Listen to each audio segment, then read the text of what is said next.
We are now in the 26th Sunday in Ordinary Time.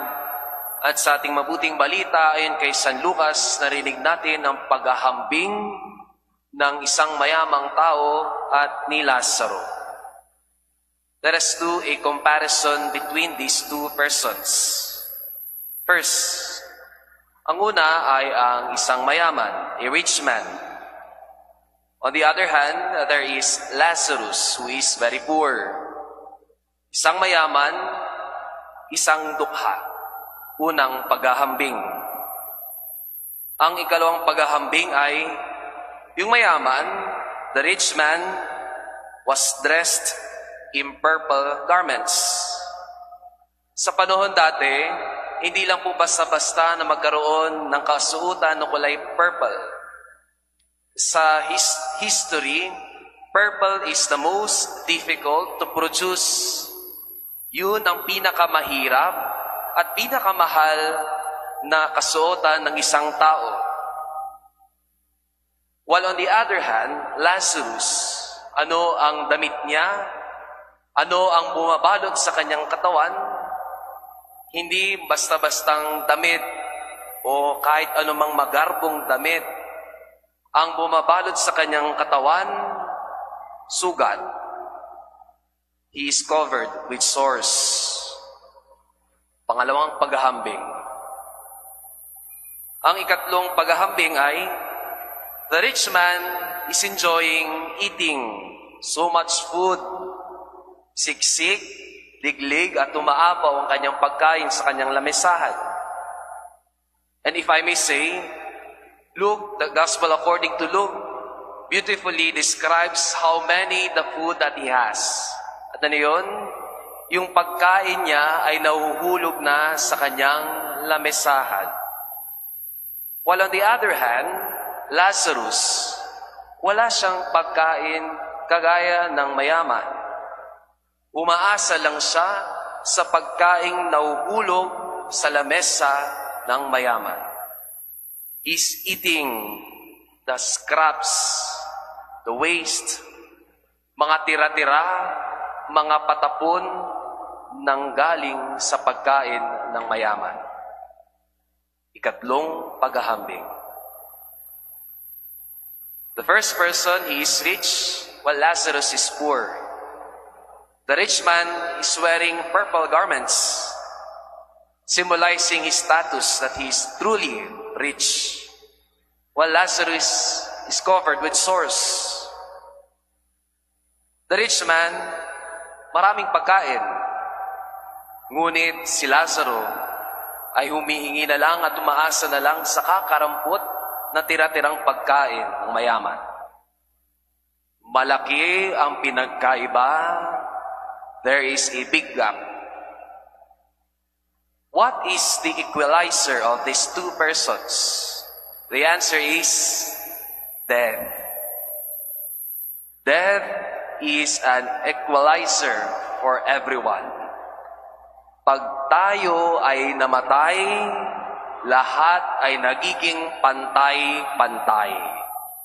Walang mayaman, walang mahirap, walang lalaki, walang babae. Pag tayo'y namatay, patay na. At lahat nagiging pantay-pantay. But there's also another comparison. Kung sa lupa, nung sila'y nabubuhay pa lang, may malaking pinagkaiba. Sa buhay na walang hanggan, nung sila'y namatay, mayroon ding pinagkaiba. Himay-himay natin. First, the rich man. Di ba kayo nagtataka? Walang pangalan yung rich man. He has no name. Kahit sabihin lang yung pangalan sa kanya, hindi man lang naibanggit. When Lazarus was already in the bosom of Abraham, Luke also put his name in his writings, in his own gospel. So, anong katotohanan dito? Hindi na maalala at hindi kailanman maalala yung taong mayaman nung siya'y namatay.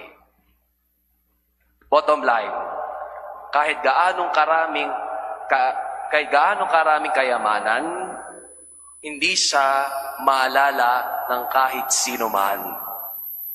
The rich man has no legacy. The rich man will not be remembered. While on the other hand, Lazarus was poor. Pero ngayon ay 2025, kahit sino sa atin, kilala natin siya ang nakasulat sa mabuting balita. Lazarus is remembered. Lazarus, if I may say, has a legacy. Unang paghahambing. Pangalawang paghahambing, alam niyo po ba kung nasaan po sila nung sila'y namatay? First, the rich man is in the netherworld. Sa ating lingwahe, siya ay nasa impyerno. But Lazarus is with Abraham. He is comforted there. Nasa langit, nasa piling ng Diyos. The question is, bakit nasa impyerno ang mayamang tao? May masama ba siyang ginawa? Binugbog niya ba si Lazarus? Hindi. Minura niya ba si Lazarus? Hindi rin. Tinadyakan? Kinotsa? Hindi rin. May masama bang ginawa ang mayaman kay Lazarus? Ang sagot, wala. Pero papalitan ko yung tanong. Kung wala man siyang ginawang masama, ang tanong, may mabuti ba siyang ginawa? Ang sagot, wala. O nga't wala siyang ginawang masama, ngunit wala siyang ginawang mabuti, lalo na kay Lazaro. Remember, at the very beginning of our Holy Mass, after we made the sign of the cross, what do we always say? I confess to Almighty God and to you, my brothers and sisters, that I have greatly sinned. Check nyo. In my thoughts, in my words, in what I have done, eto na, and in what I have failed to do. Lubha akong nagkasala sa isip, sa salita, sa gawa, at sa aking pagkukulang. Kung tutusin po, napakadetalye ng ating mabuting balita ayon kay San Lucas. Lazarus was lying at the door of the rich man. Nasa pinto lang. Wala siya sa labas o sa kalsada. Nasa pinto mismo ng mayaman. At saan ka dadaan? Wala nang iba kundi sa pintuan mo mismo. Doon ka dumadaan. And if I may say, kung posibleng hindi niya makita si Lazaro. So why is the rich man in hell? The answer, one word, indifferent. Maganda po ang pagdinilay ng ating mahal na Arsobispo, Father So, patungkol sa salitang indifferent. There are 3 words for it. Walang pakialam, walang pakiramdam, at walang hiya. Walang pakialam, walang pakiramdam, at walang hiya.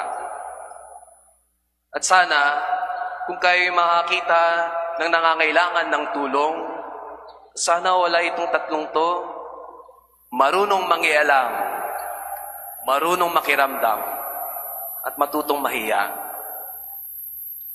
Mother Teresa of Calcutta once said, if you cannot feed 100 people, then feed just one. Kung hindi mo kayang pakainin ang 100, kahit isa lang. Kahit isa lang. Sana sa ating talambuhay, may naitulong tayong tao, hindi man karami, pero kahit isa lang. Allow me to end my homily with knowing the meaning of the name of Lazarus. Pag ang pangalan nyo ay Lazaro or Lazarus, The meaning of Lazarus is God help. Tinulungan ng Diyos. Kung ang Diyos tinutulungan ng mga mahihirap, sana tayo rin. Amen.